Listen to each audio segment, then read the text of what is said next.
ہماری زندگی میں بے شمار واقعات رونما ہوئے ہیں جن کو لاکھ کوشش کے باوجود بھی ہم بھلا نہیں پاتے۔ ایسا ہی ایک ناقابل فراموش واقعہ آپ کے سامنے لے کر آئی ہوں، جو امید ہے کہ آپ کو مدتوں تک یاد رہے گا۔ ایسے واقعات لکھنے کا مقصد یہ ہوتا ہے کہ شاید کوئی نصیحت پکڑے اور لکھنے کا حقدار ہو جائے۔ ماموں یونس 4 بھائیوں میں سب سے بڑے تھے۔ انہوں نے میٹرک کی تعلیم حاصل کر رکھی تھی۔ باقی بہن بھائی ان پڑھ تھے۔ گاؤں کے لوگ ماموں کو چودھری کہتے تھے۔ علاقے میں بھی ان کا کافی رعب تھا۔ ناظم نام کا ایک آدمی تھا جن سے ان کی دوستی تھی۔ نانا کی 40 ایکڑ راضی تھی جو نانا کی وفات کے بعد انہوں نے بٹوار لی۔ جب دوسرے بہن بھائیوں کو پتہ چلا تو وہ اپنے حصے کی زمین مانگنے لگے۔ ماموں نے زمین دینے سے صاف انکار کر دیا۔ والد صاحب نے مرنے سے پہلے زمین میرے نام کر دی تھی۔ چاچو گاؤں کے چند بڑوں کو لے کر اس کے پاس گئے اور ان کے ماموں کو بہت سمجھایا کہ آپ کے سگے بہن بھائی ہیں، آپ کی والد کی زمین پہ سب کا برابر کا حصہ بنتا ہے، اپنے بہن بھائیوں کو ان کے حصے کی زمین دے دو تو یہ خوش ہو جائیں گے، اللہ بھی راضی ہو جائے گا۔ مگر کوشش کے باوجود ماموں نے اپنے اثر و ماننے رسوخ پہ کی بنا اپنی پر وہ ضد عدالتی قائم رکھی۔ جنگ بھی جیت گئے۔ اب وہ 40 ایکڑ زمین کے تنہا مالک تھے۔ ماموں کا ایک ہی بیٹا تھا جو شہر میں تعلیم حاصل کر رہا تھا۔ ایک منشی رکھا ہوا تھا جو ہونے والی آمدنی کا حساب کتاب رکھتا۔ زمینوں سے اچھی خاصی آمدنی آ رہی تھی۔ 40 ایکڑ زمین میں 2 ایکڑ مین غیر آباد تھی۔ ایک پرانی قبر تھی۔ لوگوں کا خیال تھا اس قبر میں اللہ کا نیک بندہ دفن ہے، کوئی غیر مرئی مخلوق رہتی ہے، جس وجہ سے چودھری یونس کی فصل دوسرے لوگوں سے زیادہ اوسط دیتی ہے۔ زندگی صبر اور شکر کی آزمائش ہے۔ جو اس آزمائش میں کامیاب رہتے ہیں، زندگی بس انہی کی ہے۔ جو صبر اور شکر کی اہمیت کو نظر انداز کرتے ہیں، وہ اس جہاں میں بھی اور آخرت میں بھی ناکام رہتے ہیں۔ لالچ عقل کو اپنا غلام بنا دیتی ہے۔ ماموں کو بھی بہت زیادہ سے زیادہ لالچ رہتی تھی۔ اس نے کئی بار سوچا اس غیر زمین کو بھی آباد کیا جائے تاکہ اس ایک کاشت کے قابل بنایا جا سکے۔ اس طرح آمدنی میں بھی اضافہ ہوگا۔ ایک دن اس نے اپنے منشی لیاقت کو اپنے ادارے سے آگاہ کیا۔ منشی نے کہا، ٹھیک ہے چودھری صاحب، ہم صبح کام شروع کر دیں گے، 8-10 دن میں یہ زمین ہموار ہو جائے گی۔ ماموں گاؤں کے بزرگ ماموں کے پاس آئے۔ انہوں نے کہا، اس زمین کو ہموار نہ کرے، یہاں کوئی اللہ کا نیک بندہ دفن ہے یا کوئی غیر مرئی مخلوق رہتی ہے، اس کو تنگ نہ کرو۔ اللہ نے آپ کو بہت کچھ دیا ہے، آپ نے اگر ان کو بے گھر کیا یہ آپ کو نقصان دہ ہوگا۔ انہوں نے بڑوں کا کہنا مان کر کام روک دیا۔ رات کو ایک نادیدہ قوت ماموں کے پاس آئی جسے دیکھ کر وہ ڈر گئے۔ آپ کون ہیں اور کیا چاہتے ہیں؟ میں کوئی بھی ہوں، آپ کو اس سے کیا غرض؟ میں آپ کو یہ بتانے آیا ہوں کہ آپ کی غیر آباد اور بنجر زمین ہمارا مسکن ہے۔ آپ نے جو اسے ہموار کرنے کا منصوبہ بنایا ہے اسے اپنے ذہن سے نکال دیں۔ اگر آپ نے ایسا نہ کیا تو آپ کا بہت نقصان ہوگا، آپ کی زمینوں کی آمدنی بھی ختم ہو سکتی ہے۔ یہ کہہ کر وہ کمرے سے نکل گیا اور فضا میں تحلیل ہو کر ماموں کی نگاہوں سے اوجھل ہو گیا۔ صبح ماموں نے منشی کو اپنے پاس بلایا، رات والا واقعہ سنایا، قبر والی زمین کو ہموار کرنے سے منع کر دیا۔ وقت گزرتا رہا۔ ایک دن ماموں کو فالج کا اٹیک ہو گیا۔ وہ بستر کے ہو کر رہ گئے۔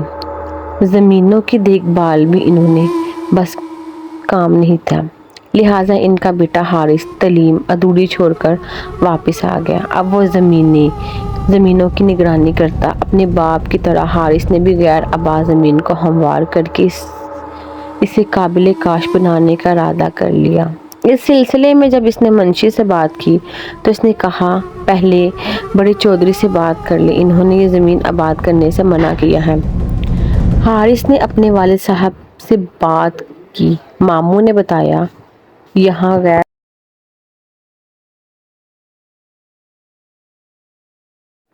مرئی مخلوق رہتی ہے اور اپنے ساتھ پیش آنے والا واقعہ بھی بیان کیا۔ یہ جن بھوت والی باتیں سب چھوٹی ہوتی ہے، ان کا حقیقت سے کوئی تعلق نہیں ہوتا۔ ہم نے اپنی زمین آباد کرنی ہے، کسی کی زمین پر قبضہ تھوڑی کر رہے ہیں جو ہمارا نقصان ہوگا۔ اگر یہاں کوئی جن بھوت وغیرہ رہتے ہیں تو وہ کہیں دوسری جگہ جا کر آباد ہو جائیں۔ حارث کی یہ باتیں سن کے ماموں پریشان ہو گئے۔ انہوں نے اپنے بیٹے کو بہت سمجھایا مگر ان کا بیٹا بالکل بھی ان کی بات نہ مانا۔ منشی نے بھی اسے کافی حوصلہ بڑھایا۔ پھر جیسے ہی ٹریکٹروں نے کام شروع کیا، مغرب کی طرف سے کالی گھٹا اٹھی۔ دیکھتے ہی دیکھتے اس نے پورے گاؤں کو اپنی لپیٹ میں لے لیا۔ ہم طرف گرد و غبار اور اندھیرا چھانے لگا۔ اس طوفان سے ہر طرف سے مسجد محفوظ تھی۔ پھر وہ قبر والی جگہ پر زوردار دھماکہ ہوا۔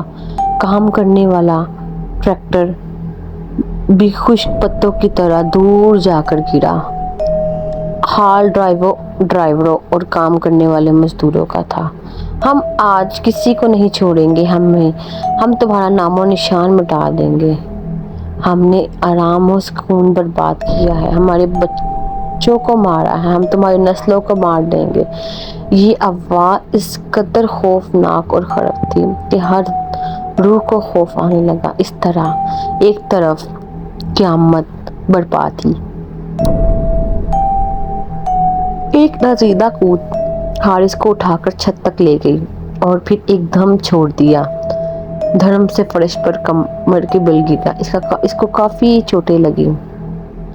اسے مؤذن جس نے اللہ اکبر کہہ کر ظہر کی اذان شروع کی تھی، اذان کے کلمات سنتے ہی ہر طرف سکون ہو گیا۔ گاؤں کے لوگ مسجد کی طرف دوڑے۔ مسجد کا صحن وسیع نہیں تھا، گاؤں کے سارے لوگ اس میں سما ہو گئے۔ لوگ امام مسجد سے دعا کی اپیل کرنے لگے۔ امام مسجد نے دعا کروائی، اے مخلوق خدا، ان غریب لوگوں کا کیا کوئی قصور نہیں، یہ چودھری کے ہاں مزدوری کر کے اپنے بچوں کا پیٹ پالتے ہیں۔ آج بھی یہ لوگ وہی مزدوری کرتے ہیں۔ یہ لوگ آپ کی بستی سے بے خبر تھے، انجانے سے جو بھی غلطی کر بیٹھے انہیں معاف کر دیں، چودھری صاحب کو بھی معاف کر دیں، یہ سب شرمندہ ہیں، آئندہ کبھی آپ کو بستی کی طرف نہیں جانے دیں گے۔ پھر اچانک سفید لباس پہنے ایک بزرگ سامنے آیا، اے آدم کی اولاد، ہم بھی آپ کی طرح خدائے بزرگوں کی پیداوار ہیں، ہم اپنے آپ میں گم رہنے والی مخلوق ہیں، ہم بے وجہ کسی کو پریشان نہیں کرتے، نہ ہی ہم نے کبھی آپ کا بھروسہ چاہا۔ اگر ہم نے کسی کے ساتھ برا سلوک کیا ہے وہ سامنے آئے، ہم سزا بھاگیں گے۔ سچائی اور انصاف جذبہ ایمان ہے۔ چودھری یونس اور اس کے بیٹے کا کردار سب کے سامنے لالچ کی ہوس تھا، ان کو انسان سے حیوان بنا دیا۔ جھوٹی شان و شوکت بڑھانے کے لیے انہوں نے اپنوں کا حق مار دیا، بہن بھائیوں کی زندگی عذاب بنا دی۔ جاؤ، ہم نے تمہیں معاف کیا، پھر کبھی بھول کر ہماری بستی کی طرف مت آنا، دوبارہ غلطی کی تو ہم معاف نہیں کریں گے۔ یاد رکھو اس وقت ہم خوف خدا سے آپ لوگوں کو معاف کر رہے ہیں، مگر چودھری یونس اور اس کے بیٹے کو کبھی معاف نہیں کریں گے۔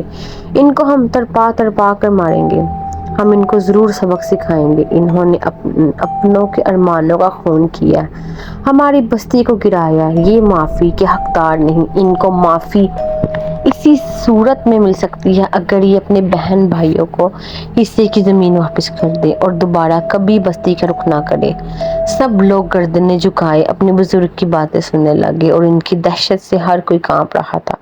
اب میں جا رہا ہوں، اگر چودھری صاحب نے ہماری بات نہ مانی تو ہم اس کو عبرت کا نشان بنا دیں گے۔ وہ بزرگ چند قدم پیچھے کی طرف چل پڑا اور پھر غائب ہو گیا۔ امام مسجد نے لوگوں کو مخاطب کیا، ہم سے غلطی ہو گئی ہے، ہم اس غلطی کے لیے ازالہ کریں گے، ہمیں دوبارہ اس کی مخلوق کی منت سماعت اور قبر والی جگہ پر خیرات کرنا ہوگی۔